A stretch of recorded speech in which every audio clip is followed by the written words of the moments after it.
গর্তের ভিতরে অনেক বড় একটি বাঘ আটকা পড়েছিল এবং সে ছিল অনেক ক্ষুধার্ত। সে এদিক ওদিক ঘুরে বেড়াচ্ছিল। দিন হলো কিছু খাইনি, পেটটা জ্বলছে। আজ কিছু একটা পেতেই হবে।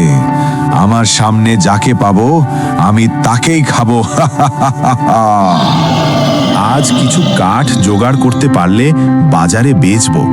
পরিবারটা খুব কষ্টে আছে, বাড়িতে বাজার নিয়ে যাব। যাই, তাড়াতাড়ি ওই বনের ভেতরে গিয়ে দেখি কাঠ পাই কিনা। হায় বাঘ, আমি তো শেষ। আমাকে আজ বাঘে খেয়েই ফেলবে। ভয় পাস না মানুষ, তবে হ্যাঁ, আমি ক্ষুধার্ত আর তুই আমার খাবার। আমি তোকে খাবো, আমার খিদে মেটাবো। দয়া করো, আমাকে খেও না। আমার পরিবার আছে ঘরে, আমার মা বাবা আছে, তারা কাঁদবে।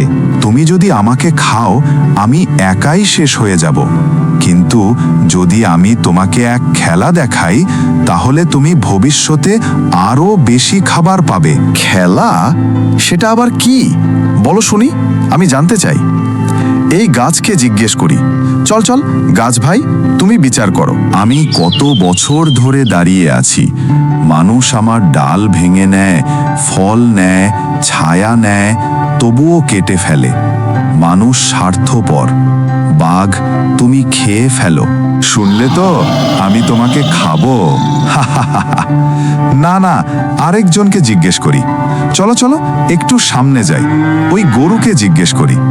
গরু ভাই, আমাদের বিচার করো তুমি। আমি মানুষের জন্য দুধ দিই, হাল টানি, তবুও মানুষ আমাকে মারে, জবাই করে খায়। মানুষ ভালো না। বাঘ, খেয়ে ফেলো এই মানুষকে। এবার আর কিছু করার নেই। এখানে এত হইচই কেন? শেয়াল ভাই, তুমি বিচার করো। বাঘ আমাকে খেতে চায়।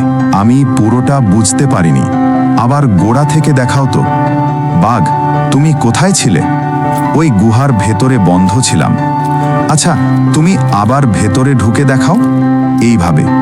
মানুষ, এখন দরজা বন্ধ করো। শেয়াল, তুমি প্রতারণা করলে, আমাকে বের করো।